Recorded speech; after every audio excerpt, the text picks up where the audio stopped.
మన యూట్యూబ్ ఛానల్కి 2 copyright strikes పడ్డాయి. అవి తీసేయడానికి మా టీం అంతా చాలా ట్రై చేస్తున్నాం.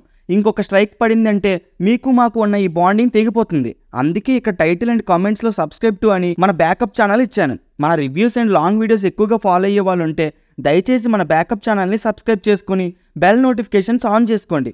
మళ్ళీ చెప్తున్నా, లాంగ్ వీడియోస్ అండ్ రివ్యూస్ చూసే వాళ్ళు మాత్రమే. అందరికీ నమస్కారం, బాగున్నారా? యాక్షన్ యాక్షన్ యాక్షన్ ఏంటి వీడు పిచ్చి పిచ్చిగా వాగుతున్నాడు అనుకుంటున్నారా? ఈ రోజు మనం మంచి యాక్షన్ డ్రామా తీయగలిగే స్కోప్ ఉండి సరిగ్గా ఎగ్జిక్యూట్ చేయలేకపోయిన మూవీస్ని ఒక లుక్ వేద్దాం. Welcome to excellent concept misfired execution part 6. ఇక మొదలెడదామా? లేదు, స్టార్ట్ చేసే ముందు చాలా కంటెంట్ వీడియోస్ వీక్లీ అప్లోడ్ చేస్తాం. మీరు చేయాల్సిందల్లా ఆ సబ్స్క్రైబ్ బటన్ మరియు పక్కనే బెల్ ఐకాన్ కొట్టడమే. అలా కొట్టేస్తే మేము రెట్టింపు ఉత్సాహంతో పనిచేస్తాం. కొట్టేయండి, మాకు తెలుసు కొట్టేస్తారు. ఎందుకంటే మనుషులు మంచోడ్రా, మనిషి అంటేనే మంచోడు. First in the list is మన రెబల్ స్టార్ సాహో. అసలు సాహోకి ఉన్న హైప్ మీకు గుర్తుందా? ఆ రోజుల్లో first day first show tickets కోసం రక్తాలు చిందించాం.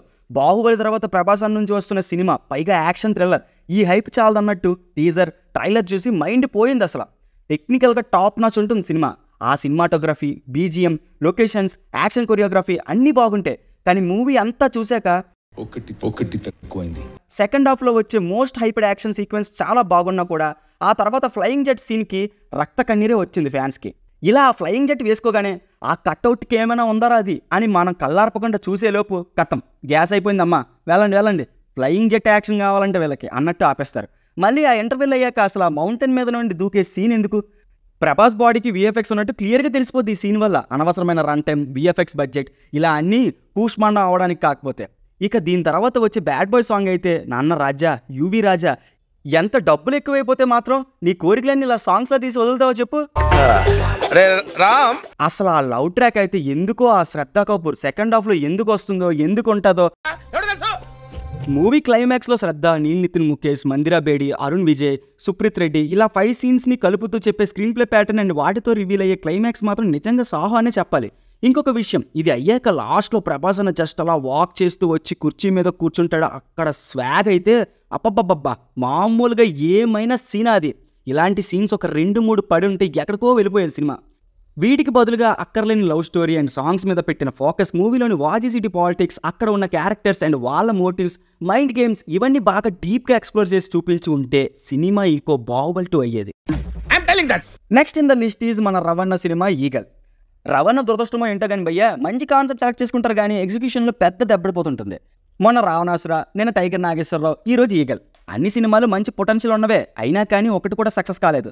వీటితో కంపేర్ చేస్తే ఈగలే కొంచెం బెటర్ అనుకో. యాక్షన్ కొరియోగ్రఫీ ఫ్రెష్గా ఉంటుంది, బీజిఎం కూడా సినిమాని వేరే లెవెల్కి ఎలివేట్ చేస్తుంది.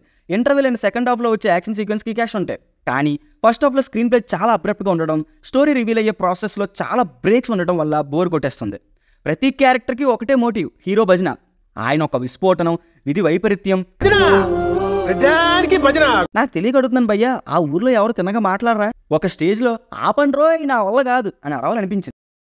ఆ ఫ్లాష్ బ్యాక్ పోర్షన్స్లో వచ్చే లవ్ స్టోరీ కొంచెం కొత్తగా క్యూట్గా ఉన్నా కూడా దాని తర్వాత వచ్చే ఆఫ్టర్ ఎఫెక్ట్స్ మాత్రం మనల్ని మనవడా అని ప్రేమగా పిలిచే తాత నుండి ఒరే లబ్బు నా కొడక అని పిలిచే నాన్న జనరేషన్ వరకు అదే చూశారు. మనకి ఈ మేకర్స్ అదే చూపించారు. సడన్గా ఆ గ్లోబల్ ఇష్యూ మీద అడ్రస్ చేసే మెసేజ్ ఏదో అతికించినట్టు ఉంటుంది కానీ ఆర్గానిక్గా స్టోరీలోకి రాదు. ఒక వ్యక్తి చుట్టూ అనేక కథలు, అనేక కాన్సెప్ట్ని ఇంకా ఎక్స్ప్లోర్ చేసి ఉంటే చాలా బాగుండేది. రవణ లుక్స్ ఇంకా స్టైలింగ్ క్యాక్ ఉన్న, పర్ఫార్మెన్స్ స్కోప్ మాత్రం గుండు సున్నా. స్క్రీన్ ప్లేని మరీ ఓవర్ కాంప్లికేట్ చేయకుండా ఆడియన్స్కి క్లారిటీ ఇచ్చేలా తీసి చెప్పాలనుకున్న పాయింట్ని ఇంకా ఎఫెక్టివ్గా, ఎమోషనల్గా కనెక్ట్ అయ్యేలా చేసి ఉంటే బ్లాక్ బస్టర్ అయ్యేది. మొత్తానికి విక్రమ్ లాగా క్రేజీ అవుట్పుట్ ఇస్తున్నామని చెప్పి వీళ్ళకి ఇదే ఎక్కువ అని మన మొహాన మింగినట్టు ఉంటుంది. నెక్స్ట్ మనం మాట్లాడుకోబోయే సినిమా లై. హను రాఘపూడి గారి సినిమాలు చాలా డిఫరెంట్గా ఉంటాయి. సినిమాకి వేరియేషన్స్ బాగా ఇస్తూ ఉంటారు. ఈ సినిమా టీజర్ రిలీజ్ అయినప్పుడు వచ్చిన హై అంతా ఇంత కాదు. అశ్వత్థామాతః కుంజరహ అని Arjun sir dialogue, Manish sir BGM, లాస్ట్లో నితిన్ అన్న షర్ట్కి బ్లడ్ తుడుచుకోవడం, పీక్ స్టఫ్. అసలు మూవీలో స్టోరీ ఇంట్రెస్ట్గా ఉంటుంది, ట్విస్ట్ బాగా రాసుకున్నారు, పర్ఫార్మెన్సెస్ బాగుంటాయి, interval twist and action sequence మంచి కిక్ ఇస్తాయి. ఎన్ని మంచి ఎలిమెంట్స్ ఉన్నా ఒకే ఒక్క రొట్ట లవ్ ట్రాక్ పెట్టి టిక్కెట్ కొన్న పాపానికి మనల్ని సావ దుబ్బారు. అసలు ఒక స్టైలిష్ యాక్షన్ స్పై థ్రిల్లర్లో లవ్ స్టోరీ ఇరికించాలనే ఐడియా ఎవరిదో కానీ ఆడికి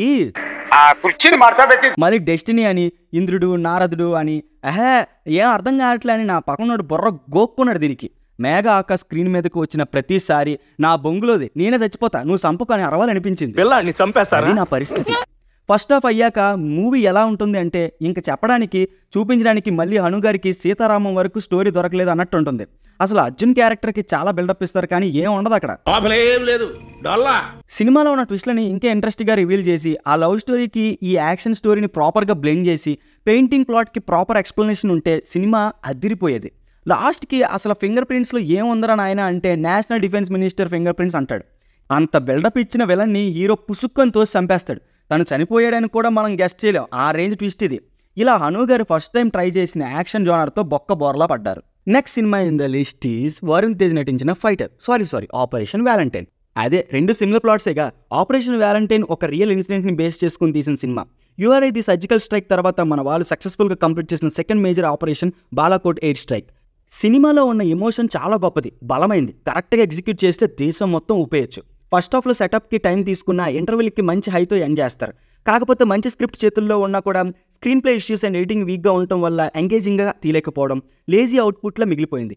బ్యాడ్ మార్కెటింగ్ కూడా one of the main reason. ఎందుకంటే సినిమా వచ్చి వెళ్ళినట్టు కూడా ఎవ్వరికీ తెలియదు. అందరూ ఈ మూవీని ఫైటర్తో పోలుస్తూ వచ్చారు. స్టోరీ వైజ్ సేమ్ ఉన్నా కూడా ఒకే ఐడియా ఇద్దరు డైరెక్టర్స్కి రావడం ఇదేం మనకు కొత్త కాదు. అదే Temper and Pataas movie stories ఒకటే కదా, అండ్ ఒకే టైంలో రిలీజ్ అవ్వలేదా? 2 హిట్ అవ్వలేదా చెప్పండి? ఆపరేషన్ వ్యాలంటైన్లో ఎమోషనల్ కనెక్ట్ చేసే సీన్స్ పెద్దగా ఉండవు. సెటప్కి చాలా టైమే తీసుకుంటారు కానీ అది అండర్ యూటిలైజ్ లానే ఉంటుంది. నవదీప్తో బాండింగ్ అనేది మంచిగా ఎస్టాబ్లిష్ అయ్యే లోపు అది ఎండ్ అయిపోవడం, ఇలా చెప్పుకుంటూ పోతే చాలా ఉన్నాయి. అసలు మూవీస్లో మెయిన్ ఎమోషనల్ స్టార్ట్ అయ్యే క్యారెక్టర్నే అంత నెగ్లెక్ట్ చేసి ఎలా సార్, అలా ఎలా?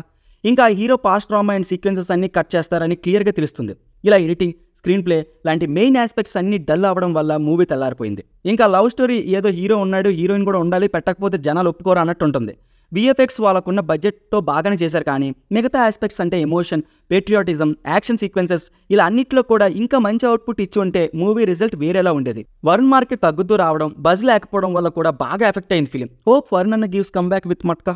ఇంకా last film on our list is happy birthday real world. ఈ కాన్సెప్ట్ మీద వచ్చిన టీజర్తో అంతా ఎంత క్రేజ్ స్టఫ్ రాబోతుందని అనుకుంటారు. దట్టు మత్తు వదలరా డైరెక్టర్ అండ్ టీమ్ అవడంతో అందరూ మరో డార్క్ కామెడీ థ్రిల్లర్ అయిపోద్ది అని ఎక్స్పెక్ట్. కానీ కట్ చేస్తే సినిమాలో ప్రతి క్యారెక్టర్ చాలా కామెడీ చేస్తుంది. మనం మాత్రం నా పక్కనోడు ఏంటి పాప్కార్న్ అలా తింటున్నాడు, థియేటర్లో దోమలు గట్టిగా ఉన్నాయి, అదేంట్రా కార్నర్ సీట్లో ఏదో చేస్తున్నాడు అని సినిమా తప్ప అన్నీ పట్టించుకుంటాం.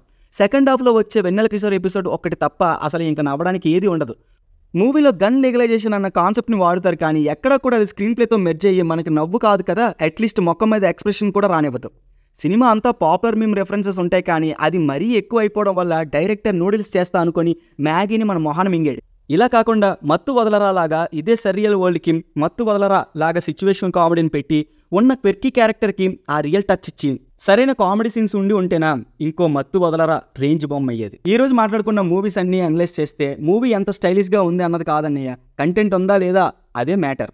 అసలు పై సినిమాలు అన్ని ట్రైలర్ టీజర్తో హైప్ ఎక్కడికో తీసుకువెళ్ళి చాలా డిసప్పాయింట్ చేసినవే. సెట్టింగ్ రాంగ్ ఎక్స్పెక్టేషన్స్ సినిమాకి చాలా హానికరం, ప్రాణాంతకం. కొన్ని ఏమో స్క్రీన్ ప్లేతో సినిమాని ఓవర్ కాంప్లికేట్ చేసుకుంటే మిగతావి లేనిపోని లవ్ సీన్స్ ఎక్కువగా ఇరికించి బోర్లా పడ్డాయి. యాక్షన్ డ్రామాలు మన వాళ్ళు ఏం చూస్తారులే అనుకోవడం తప్పు. ఎందుకంటే మన ఆడియన్స్ సినిమా పిక్చర్లు, సినిమా బాగుండాలి కానీ ఎలాంటి జానర్ అయినా ఎగబడి చూస్తారు. సో మేకర్స్ యాక్షన్ సినిమాలు చేసేటప్పుడు టేకింగ్ ఒక్కటే కాకుండా కంటెంట్ మీద కూడా ఎఫర్ట్స్ పెట్టాల్సిందని క్లియర్గా తెలుస్తుంది. సో ఇక ఈ వీడియో ఇంతేనండి. మళ్ళీ ఇంకో వీడియోతో మీ ముందుకు వస్తాం. వీడియో నచ్చితే లైక్, షేర్ అండ్ సబ్స్క్రైబ్ కొట్టడం మర్చిపోకండి. Signing off, team movies for you.